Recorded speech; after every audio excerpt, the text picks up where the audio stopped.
Jeff. Good morning, Hester. Thanks for coming. Great to be here.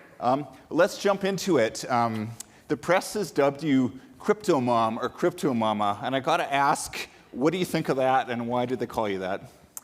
Well, I've always wanted to be a mom, so when I got the title, I thought, well, you always get kids that you don't expect you'd get, and so here we are.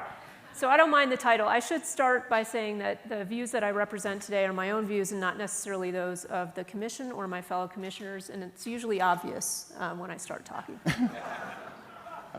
Indeed. Last week, about the SEC and FINRA's latest regulation for broker-dealers, you described it as, I believe, an escape room. Do you want to elaborate on that? Well, so all I said is, if it feels like you're in a regulatory escape room, here's the next clue. My point is that the SEC and FINRA for a long time have been saying that there'd be some guidance coming out, and last week it finally came out. And that, on balance, is a positive thing, that we have some guidance coming out. People have been asking for a long time.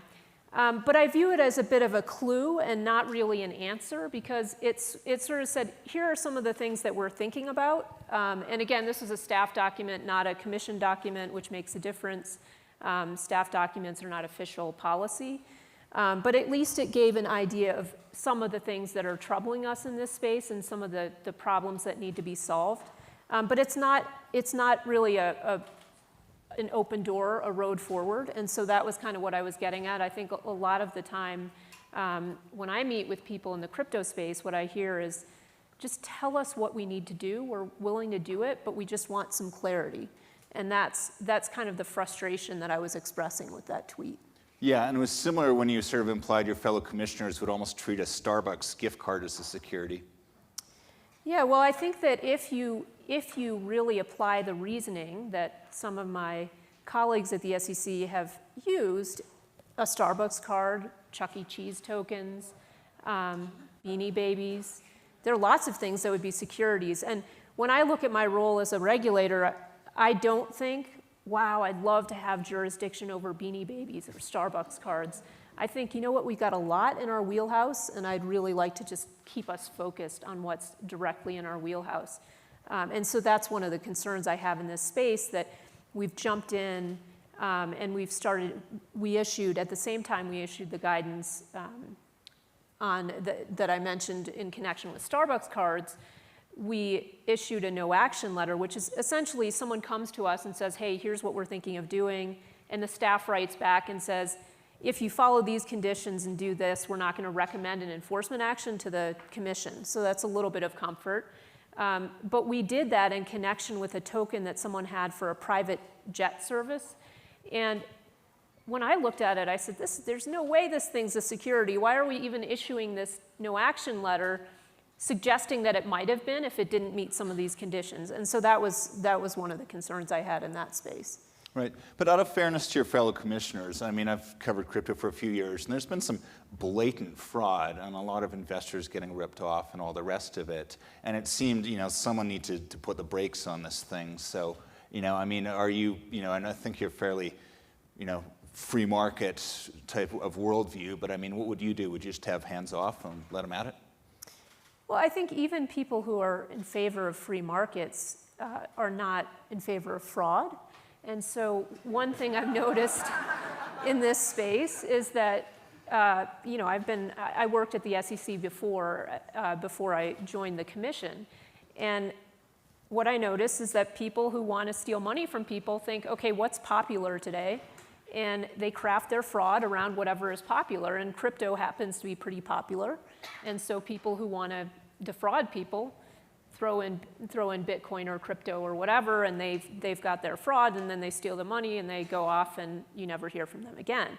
But that's no different than the garden variety of frauds we've seen in the past, and that's certainly something that if someone is doing that in the context of raising funds from investors, that's something that we have authority to bring enforcement actions, and we routinely do. And so certainly I want to get that fraud exposed and addressed, because I think it does keep capital from flowing to good projects and good uses. And even though my name is Crypto Mom, I'm not an advocate of any particular technology. My desire is to see capital flow to the places where it can be put to its best and highest use.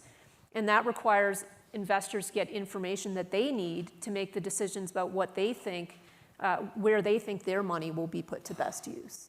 But can you do this without a new act of Congress? I think also the SEC's got its toolbox, and it's not really built for the crypto world. So, they have to obey the laws that are written. Is there more the agency could do with the existing laws, or do we need Congress to step in? And if so, what's the first thing Congress should do? Well, Congress is my boss, so I don't tell it what to do. But I think that we should remember that our securities laws are, they've been around for a while, and they're fairly flexible, and they're designed to be able to accommodate and adapt to new types of technology. That said, so I guess I went into this when I first took the job on and started thinking about how the securities laws apply to crypto.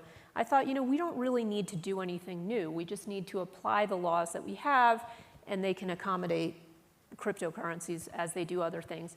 But as I've thought about it more, I really do think that a safe harbor approach might be the right approach in this space, where you would say, here's what you need to tell people about what you're doing, about the project. Here are the types of things that people investing in crypto projects want to know.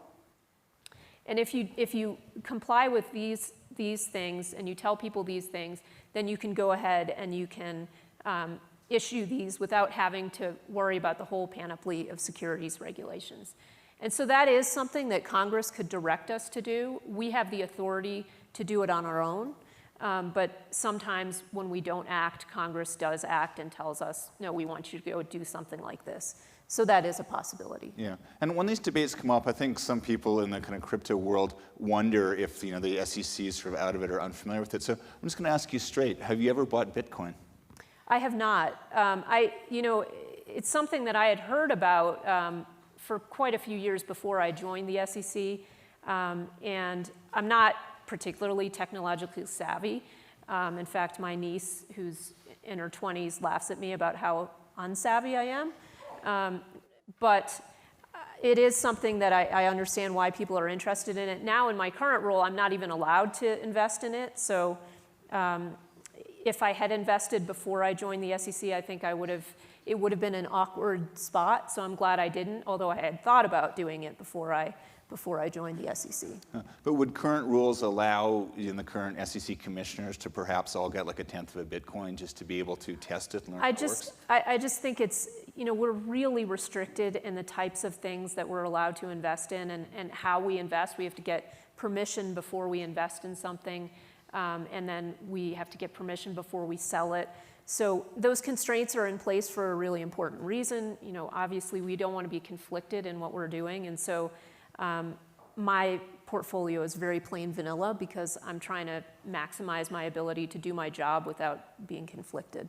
Yeah, no, those ethical rules are obviously important because you don't want to be tilting your hand in favor of something, but it does seem there's a certain amount of technological know-how you almost need to have to navigate this. No, it's a fair point. I think you're right. If we were able to play with these kinds of things a little bit more, it might make us a little bit more sensitive to some of the concerns surrounding it. But on balance, I think that the ethics rules trump the knowledge element.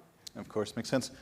Let's stick with Washington a little longer. Specifically this morning, David Marcus of Facebook, formerly PayPal, is being grilled, or should I say hammered, by the U.S. Senate. What do you think of all that? Do you think, is this just showboating, or do you think Facebook Libra has a chance? Well, having had to go before the Senate to get the job I'm in, I don't envy anyone who has to sit in that chair. It's not always easy to answer the questions that you get posed. But look, I'm eager to have this new technology be tested, and I love seeing different formulations of it popping up. Facebook has most recently come out with a formulation of their version of a cryptocurrency. I have not personally talked to Facebook about what their plans are. I've read their white paper, they have a full technical white paper, which I haven't read, but I've read their broad white paper, and it contains some of the aspirational vision that I think is possible for cryptocurrency. I mean, one of the things that excites me about it is that it's really a way to bring the world together so that people can collaborate from all across the world and get paid for their contributions to projects in ways that they're actually, it doesn't involve complicated currency transactions. Everyone can get paid with the same currency. So it's almost like the money to go along with the internet. And I think that's where the potential value of cryptocurrency lies. There are other potential uses, but that's one value I see in it. And so Facebook, it's not surprising in some ways that they have thought, how can we take advantage of the user base that we have all over the world? It's not surprising to me that they're thinking about that kind of thing because they do have such global reach. But again, it's not something that I've spoken with them about, and I will see what happens as they have conversations with regulators, which I understand they're doing now. Yeah. One point of contention at the hearing this morning was the way Libra's set up. It's a Swiss foundation, which I think some of the senators were hammering Marcus on, saying, what are you doing overseas? But I've also heard that the American sort of legal infrastructure just isn't built for something like this, and Switzerland is just simply a better option, which raises the larger question, is America sort of forfeiting some innovation to places like Switzerland or Asia, or are these places just sort of run and gun and bad news? Well, I think that's one of the worries that I have. I want to make sure that this country is the most open to innovation of any country, and one of the problems that you have when you have an established regulatory system that's been in place for a while is that we're pretty slow to move. And so we've got people at the SEC who are working intensely on these issues, and they're thinking about the proper approach. But as you can see with the way our guidance is sort of trickling out, it takes us a really long time to make a decision, and it takes us a really long time to issue anything. So we're not that nimble. Regulators just tend not to be nimble. We're inherently conservative because we worry about something going wrong and someone coming back and blaming us when things go wrong. And certainly that happens, and so it's no surprise that people are conservative. That said, other regulators in other places have taken a different approach, and I think they're seeing innovators come to those places because they feel more comfortable there and they feel there's certainty there. So I worry about the innovation leaving our shores, and I also worry about U.S. investors being precluded from participating in those projects because it's easier just to say we don't want any U.S. investors just to avoid having any interaction with the regulators here. And just a quick technical question. There's a report the SEC is looking at regulating Libra as an ETF. Can you just break down what that's all about? Well, again, I don't want to weigh in on any particular cryptocurrency. I've tried to avoid doing that. Each one is different, and Facebook and Libra have put out the broad outlines of what they're planning to do.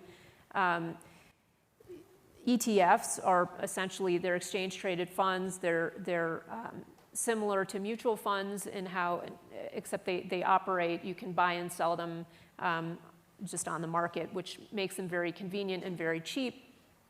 Some people, have looked at Libra and they've said, does this fit into the investment company space among ETFs or one type of investment company? And so I'm sure that's one question that they're thinking about. But again, I don't want to weigh in on whether I just don't know enough about how it's going to operate to say whether it is or isn't any particular type of investment product. Yeah. Hester, you're a lawyer, but also an economist. Let's like to go to the real big picture stuff for a sec, because I find it interesting, this notion of new non-sovereign currencies out there. And there's also debate of countries like Russia and China are trying to get away from the US dollar because the US dollar is one of the country's greatest assets, lets us borrow cheap. It's a sort of a strategically powerful thing to have. Do you think blessing these sort of like non-sovereign currencies could, risk accelerating the move away from the US dollar? Well, I should say I'm not an economist. I'm a wannabe economist. I did major in it in college, but don't have a PhD because I'm not good enough at math. But if I were an economist, I certainly would not be a macroeconomist. I would be a microeconomist because I think micro is what matters. And so that's how I approach these cryptocurrency issues. I think the micro payment aspect, the fact that individuals can decide to interact with one another using a cryptocurrency is really powerful for individuals, that they're able to control that. And it's the decentralized nature of how these projects work, I think, is really interesting because it's a way for people to collaborate and be rewarded for their collaboration and their contributions. So I think it challenges a lot of notions that we have, existing notions that we have about how lots of things work. And I think, one of those things is if people can figure out a way that's very efficient for them to contribute and be rewarded for their contributions, they're likely to gravitate toward it. And I am free market, so I think people should be able to decide what is most efficient for their transactions. I've got some more questions for you, but I want to put it out to the audience. I'm sure there's some too. I'm going to ask one more and then turn over to you guys. Last week, there was sort of a small victory, well, crypto people seem to think so, when Blockstack got approved for a Reggae Plus to offer tokens. But I've also talked to people who's like, realistically, they spent $2 million of lobbying to do that. The auditing requirements, everything else just it's not really a game changer. What do you think? Well, I was really delighted to see that there were, again, not specific to any particular offering, but there were 2 Reggae Plus qualifications last week. And that's something that I've been calling for a long time, which is to say, look, if we at the SEC want people to do things according to our rules, they have to see that you can actually do things according to our rules, and you're not going to get stuck in this regulatory purgatory for years. So yes, it did take a long time, and these getting through the SEC can be expensive, but I think it's really important to have that out there to say to people, you can do this under our rules. There are ways to do it under our rules. Here's one option. There might be other options. And again, as I mentioned earlier, I think that a safe harbor may be appropriate in this space. And so as I think more about that, and I hope other people will help me think more about that, it may turn out that the safe harbor route is one that other projects want to take. But I think we can think about having a number of different options on the table, and I'm happy that Reggae Plus is one of those. Great, and please, let's go to the audience, and please put your hands way up. Okay, great. Right there, please introduce yourself. Hello, it's Ashish Burla from Ripple. I have a question on innovation in the U.S. I think your point was really well taken. Our customers outside of the U.S., where regulators have been clear about permitted uses of cryptocurrencies, have benefited, and with adoption, with our products, also with crypto. But in the U.S., our customers, mainly banks, are afraid to jump in until the SEC or the U.S. government provides clear guidelines. And I'm again afraid that so much of this innovation is being pushed to Asia. And so, is there a timeline for when the SEC will come back with clear guidelines? Yes, leave it at that. Well, whenever anyone asks me about a timeline at the SEC, my usual answer is slow, very slow, because you can see how we've worked in this area so far, and we have, again, I'm not trying to throw our staff under the bus. We have some really excellent staffers working on this, on these things, and they're doing P2P events, peer-to-peer events, where they're going to different cities and they're meeting with people and they're hearing about their projects, and I think that's all really important stuff. But we're cautious, and again, we're cautious because we're worried that something's going to go wrong and people are going to come back to us and they're going to blame us. Now, what I would tell my colleagues at the SEC is don't worry, because if they're going to blame anyone, it's going to be me, because I've been out there saying, could we please do something? Could we do something here? So they have a scapegoat, so I hope that will give people some comfort at the agency to move forward. But again, on the positive side, I think as I'm thinking through a safe harbor approach, I really urge any one of you who is involved in this space to come talk to me, to let me sit in on a group of you all in a room talking about how a safe harbor like that might work, just so that I can listen and learn from you. So if I can put something out there, I think it would be at least a start. But again, things take a long time at the SEC, and I worry too, because innovation doesn't wait, and it finds the place where it can go, where it can feel comfortable, and people can feel that they can do things and aren't going to face a legal penalty for just trying to do legitimate innovation. Any other audience questions, please? Okay, well, we'll think of one, because I got one more for Hester. I got one over here. Where's that? Right there, please. Please stand and introduce yourself. Hey, Peter Smith. I'm the CEO of Blockchain.com. We provide cryptocurrency services. What regulators globally do you follow and have respect for the way they're handling digital assets?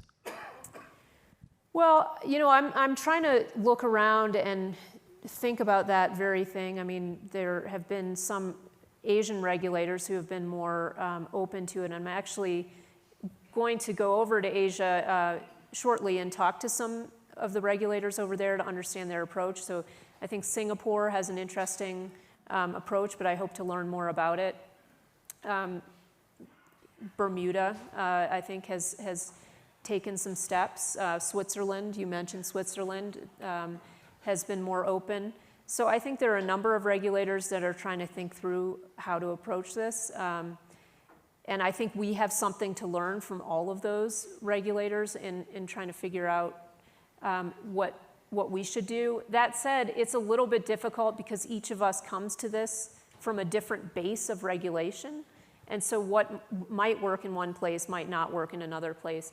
So we have to, I think, step back and say, all right, what are we actually trying to do here when we say we're trying to protect investors in this space?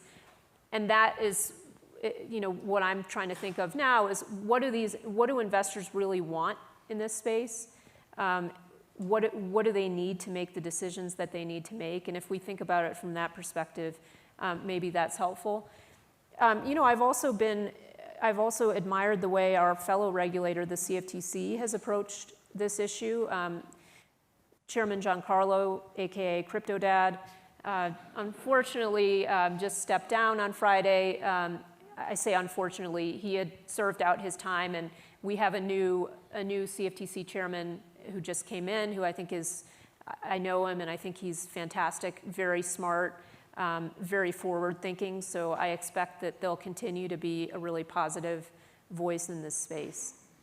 Just to take us out, Hester, what's the next year or two going to look like, especially in light of President Trump's comments sort of bashing Bitcoin and the Treasury Secretary saying it's a national security threat from cryptocurrencies? I mean, is it going to get better or worse in the next 2 years from a regulatory perspective? Well, I think that we all come to this needing to learn about the issues, and I think there's a lot of learning for us to do as regulators, as government officials. We've got tons of things that we're thinking about. Crypto is one small part of that, but it's just one small part of it. So we all have lots to learn. And I think one thing I tell people, because I hear that concern a lot about the space and the illegal activity going on in the space. And I think it's always important to remind people that with cash too, you know, you can't track cash at all. So there's a lot of illegal activity that goes on with respect to cash. But I also think as time goes along, we'll see more actual use cases. And I think there's a lot of work to be done in that area in the crypto world of showing people, no, there actually are some real use cases, and this is a way of helping to bring people who have not been involved in the economy into the economy, putting their time and their talents into the economy, which is good for economic growth generally. And so it's incumbent upon all of us who are excited about this space to, you know, be thinking about real use cases and to be showing people what this can actually do to transform people's lives. And again, we do have to deal with the issues that are out there. The concerns that you mentioned are real concerns, and they have to be addressed. But there's a positive side too, and we need to think about both. Okay, well, stay tuned. A lot to think about. Please give it up for Commissioner Pearce. Thanks, Jeff.